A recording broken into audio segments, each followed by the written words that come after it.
What's up, guys? Leslie Robbins here for Young Hollywood, coming to you from Las Vegas. I am inside the Mirage, about to take you behind the scenes with the hottest headliner on the Strip.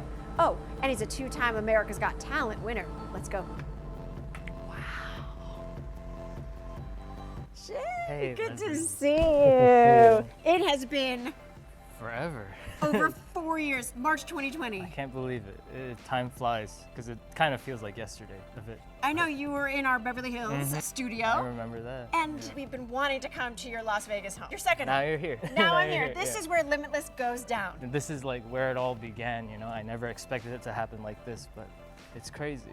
It did happen. You're at the Mirage, but the Mirage just announced that they're going to be no more. But does that mean you're retiring? What is actually happening to the magician here? Yeah, they're going into construction. They're gonna demo this whole place down, and so I have to move. Essentially, I'm gonna be moving to, and no one's actually known about this, so no one knows yet except for you. I'm gonna tell you, you're the first media person ever to know about this. I'm going to the Venetian.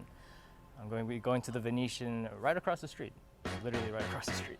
Wow. And I'll be opening hopefully end of September, middle of October, something like that. If I could stay here forever, I would. I love this place. This is literally like the perfect hotel for me and theater for me. Like, it's the Mirage, you know, it's where Siegfried and Roy made their name right here. And so for me, I felt so honored to perform for the past 5 years. This is crazy, since 2018, 2019. And so many memories, so many amazing memories I've had here with my team and even with the audience as well. So many crazy things has happened on this stage. So when fans come, what do they think? How are they reacting? And people that haven't seen it, what can they expect? It's different every single show, and that's why it's so fun and so entertaining, because the show essentially is the same every day because it's the same acts.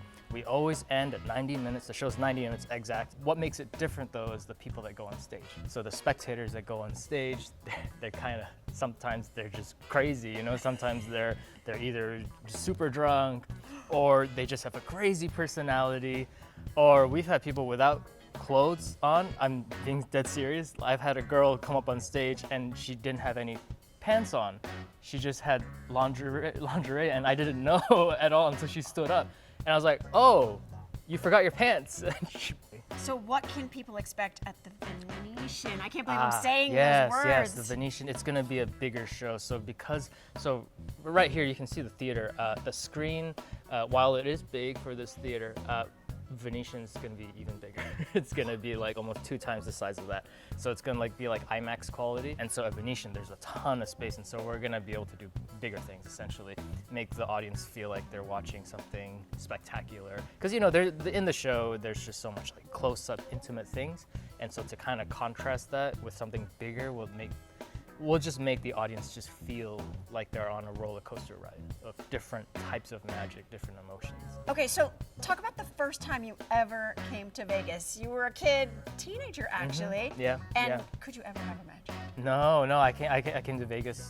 That was my first experience. I was 18. 18? I came with my mom, and my first magic show was Lance Burton. And when I watched Lance Burton, I said to myself, I was like, oh my God, this is incredible. This is exactly what I want to do for the rest of my life. I want to be exactly like Lance, perform on the Vegas Strip. You know, that to me it was just so amazing. And also seeing the whole Cirque du Soleil, like Vegas experience, you know, that kind of something that's never been done before anywhere else in the world except for Las Vegas. It's so special to Vegas. And seeing Ka was the show I watched. Of course. And it was incredible, absolutely incredible. And ever since then I said, you know, this is probably one of the most unique cities I've ever been to. And that would be a dream to be able to be a resident here. It's beautiful, and you get to do it all up there. You want to show me around? Of course. Yeah. Yeah. This is the main stage. This is. All these cards are mine. I'll probably keep them as a souvenir. Listen, they're your cards. Got to. Yeah. This view.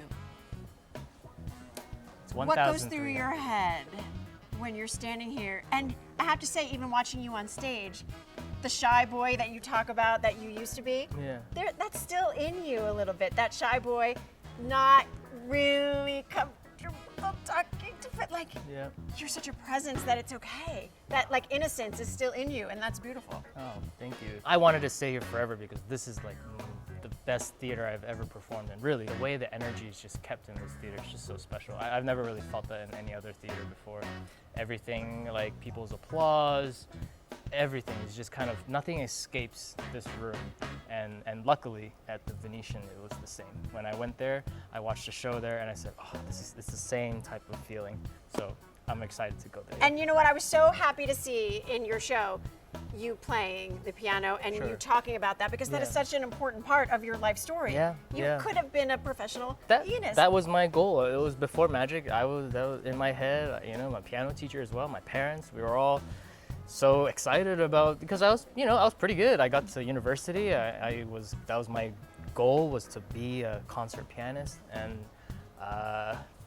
you know, things happen, of course, life happens, but still, like, it is such a big part of my life, music. And I still get to do it though, you know, in my show, like all the music that you hear in the show, that's curated by me. So I do all the music in the entire show. From beginning, even from the walk-in. That's all your music? It's half of it's original and the other half is mostly Hans Zimmer and other musicians. That's beautiful. But it's all curated, so like I make sure each song is like very specific to what emotion and etc. What inspires you to create music, and then does that lead into creating new tricks? For me, the music is what drives the emotion of the show. The magic's just that visual that people kind of get entertained. For the emotion, I use music for that. So that's why I always tell people, like, in this show specifically, music is 50% of the show. It's so important. So for me, when I'm picking the songs, I don't really pick it for the trick per se. I pick it so that, okay, what part of the show is this? Is it in the middle where we want people to start feeling more and more crescendo? So if that's what I want, then I pick a specific song just for that. Or I have someone write a custom song just to crescendo their emotions up to some sort of climax, and boom, end of show. Well, speaking of show me how do you get ready for the show? Oh, like, in there. Right in there. Yeah, right in, it's my dressing room. You got a star dressing room in the show? Yeah.